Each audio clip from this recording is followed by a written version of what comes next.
मनोजवं मारुततुल्यवेगं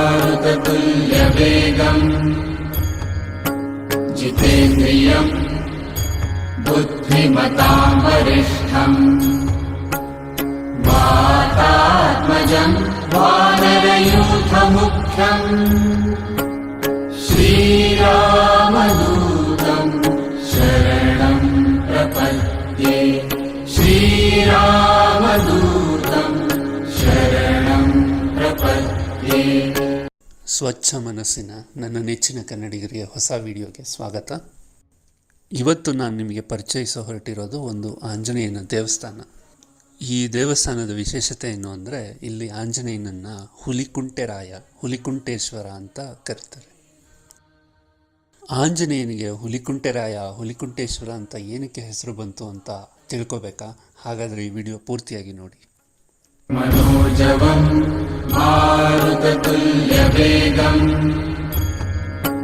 जितेन्द्रियं बुद्धिमतां वरिष्ठं. ಹನುಮಂತನ ದೇವಸ್ಥಾನ ಅಂದಮೇಲೆ ಕೋತಿಗಳಿಲ್ಲದೆ ಇದ್ರೆ ಆಗತ್ತಾ? ಈ ದೇವಸ್ಥಾನದಲ್ಲೂ ಕೋತಿಗಳದ್ದೇ ಹಾವಳಿ. ಇದು ದೇವಸ್ಥಾನದ ಆವರಣ. ಗೋಪುರ ದಾಟಿ ಪ್ರವೇಶ ಮಾಡಿದ್ರೆ ನಮಗೆ ಆವರಣ ಈ ರೀತಿ ಕಾಣುತ್ತೆ. ಇನ್ನು ಈ ದೇವಸ್ಥಾನದ ಬಗ್ಗೆ ಹೆಚ್ಚಿನ ವಿಷಯ ಹೇಳೋದಾದರೆ, ಈ ಕ್ಷೇತ್ರದ ಹೆಸರು ಬೊಮ್ಮಘಟ್ಟ. ಇದು ಬಳ್ಳಾರಿ ಜಿಲ್ಲೆಯ ಸಂಡೂರು ತಾಲೂಕಿನಲ್ಲಿದೆ. ಇದು ವ್ಯಾಸರಾಜ ಪ್ರತಿಷ್ಠಿತ ಮೂರ್ತಿ.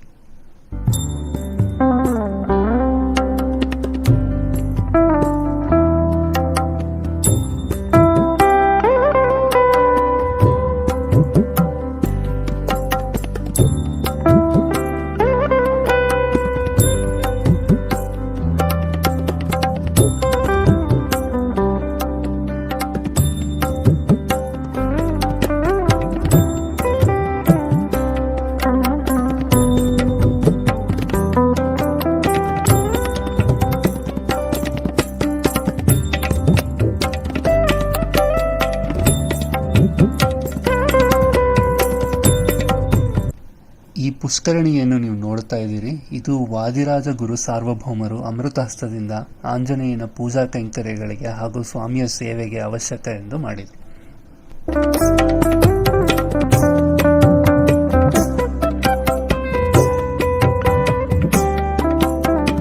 ಪುಷ್ಕರಣಿ ಮಾಡುವಾಗ ಅಲ್ಲಿಯ ವಿಶೇಷ ಎಂಬಂತೆ ರುದ್ರದೇವರ ವಿಗ್ರಹ ಕೂಡ ಸಿಕ್ಕಿದೆ.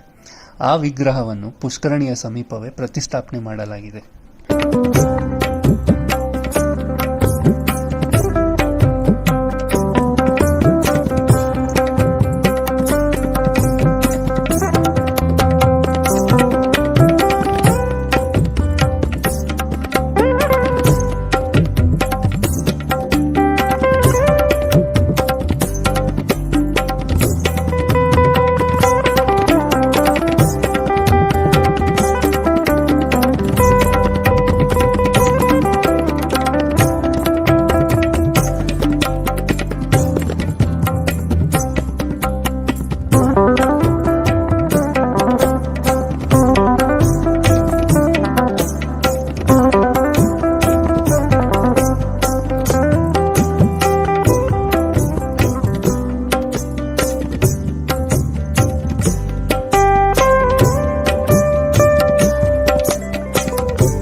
ಪ್ರವೇಶಿಸಿದ ನಂತರ ಎಡಭಾಗಕ್ಕೆ ಎಲ್ಲಿ ರಾಮನು ಅಲ್ಲಿ ಹನುಮನು, ಎಲ್ಲಿ ಹನುಮನು ಅಲ್ಲಿ ರಾಮನು ಎಂಬಂತೆ ರಾಮದೇವರು, ಸೀತೆ, ಲಕ್ಷ್ಮಣ, ಹನುಮಂತ, ಗರುಡ ಸಹಿತ ನೆಲೆಸಿದ್ದಾರೆ.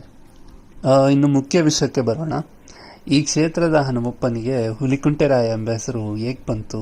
ಸ್ಥಳ ಇತಿಹಾಸದ ಪ್ರಕಾರ ಊರಿನ ಒಬ್ಬ ಪ್ರಮುಖರ ಮನೆಯಲ್ಲಿ ತುಂಬ ಹಸುಗಳಿತು. ಅವನ್ನು ಒಬ್ಬ ಹಸು ಮೇಯಿಸುವ ಪ್ರತಿನಿತ್ಯ ಮೇಯಿಸಲು ಕರ್ಕೊಂಡು ಹೋಗ್ತಾ ಇದ್ದಂತೆ. ಆದರೆ ಒಂದು ಗೋವು ಮನೆಯಲ್ಲಿ ಹಾಲು ಕೊಡ್ತಾ ಇರಲಿಲ್ಲ.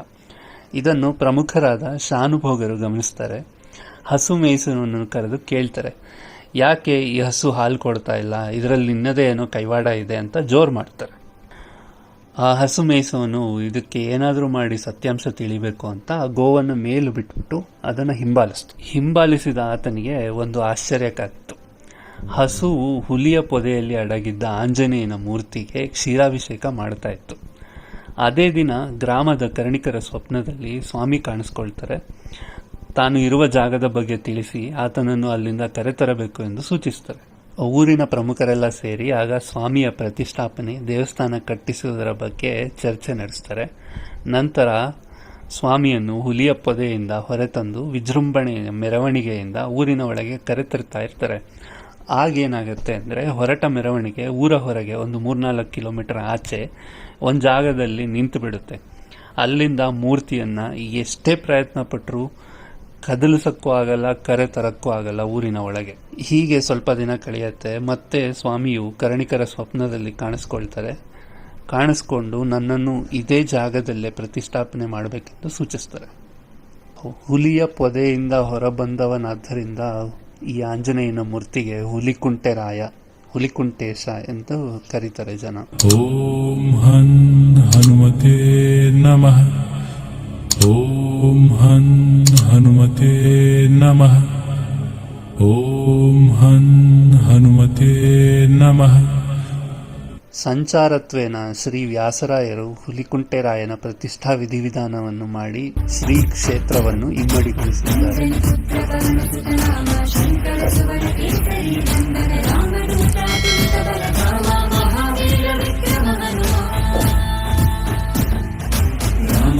ಹಾಗಂತ ಇಲ್ಲಿನ ವಿಶೇಷತೆ ಇಷ್ಟಕ್ಕೆ ಮುಗಿಲಿಲ್ಲ. ಇಲ್ಲಿನ ಆಂಜನೇಯ ಮಾತಾಡ್ತಾರೆ ಅಂದರೆ ನೀವು ನಂಬ್ತೀರಾ? ಹೇಗೆ ಅಂತ ತಿಳಿಸ್ತೀನಿ ಕೇಳಿ. ಆಂಜನೇಯನ ಅಲಂಕಾರ ಪೂಜೆ ಆದ ನಂತರ ಭಕ್ತರು ದರ್ಶನ ಪಡೆದು ಆತನ ಮುಂದೆ ಕೂತು ತಮ್ಮ ಕಷ್ಟಗಳನ್ನು ಹೇಳ್ಕೊತಾರೆ. ಹಾಗೆ ಯಾವುದಾದ್ರೂ ಕಾರ್ಯ ಆಗಬೇಕು ಅಂತ ಇದ್ದರೆ ಅದರ ಬಗ್ಗೆ ಪ್ರಶ್ನೆಗಳನ್ನು ಕೇಳಿ ಆತನ ಮುಂದೆ ಭಕ್ತಿಯ ಮೊರೆ ಇಡ್ತಾರೆ. ಆ ಕೆಲಸ ಆಗುತ್ತೆ ಅಂತ ಆದರೆ ಸ್ವಾಮಿಯ ಬಲಭಾಗದಿಂದ ಹೂ ಬೀಳುತ್ತೆ, ಆಗಲ್ಲ ಅಂದರೆ ಎಡಗಡೆ ಭಾಗದಿಂದ ಬೀಳುತ್ತೆ. ಈ ರೋಮಾಂಚನಕಾರಿ ದೃಶ್ಯ ನೀವು ನೋಡಿ ಅನುಭವಿಸಿ.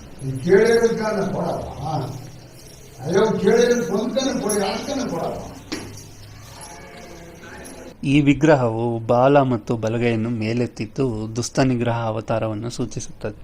ಎಡಗೈಯಲ್ಲಿ ಗದೆ ಮತ್ತು ಬಾಲದ ತುದಿಯಲ್ಲಿ ಘಂಟೆ. ಇದೇ ಹುಲಿಕುಂಟೆರಾಯನ ಅಪರೂಪದ ಮೂರ್ತಿ.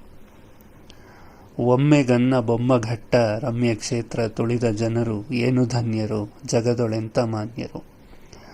ಒಮ್ಮೆ ಆದರೂ ಈ ಕ್ಷೇತ್ರಕ್ಕೆ ಭೇಟಿ ಕೊಟ್ಟು ಹುಲಿಕುಂಟೆರಾಯನ ದರ್ಶನ ಪಡೆದು ಪುನೀತರಾಗಿ. ವಿಡಿಯೋ ಇಷ್ಟ ಆಗಿದೆ ಅನ್ಕೋತೀನಿ. Like, subscribe and share. Bell icon ಒತ್ತೋದನ್ನು ಮರಿಬೇಡಿ. ಓಂ ಆಂಜನೇಯಾಯ ವಿದ್ಮಹೇ ವಾಯುಪುತ್ರಾಯ ಧೀಮಹಿ ತನ್ನೋ ಹನುಮತ್ ಪ್ರಚೋದಯಾತ್. ಓಂ ಆಂಜನೇಯಾಯ ವಿದ್ಮಹೇ ವಾಯುಪುತ್ರಾಯ ಧೀಮಹಿ ತನ್ನೋ ಹನುಮತ್ ಪ್ರಚೋದಯಾತ್.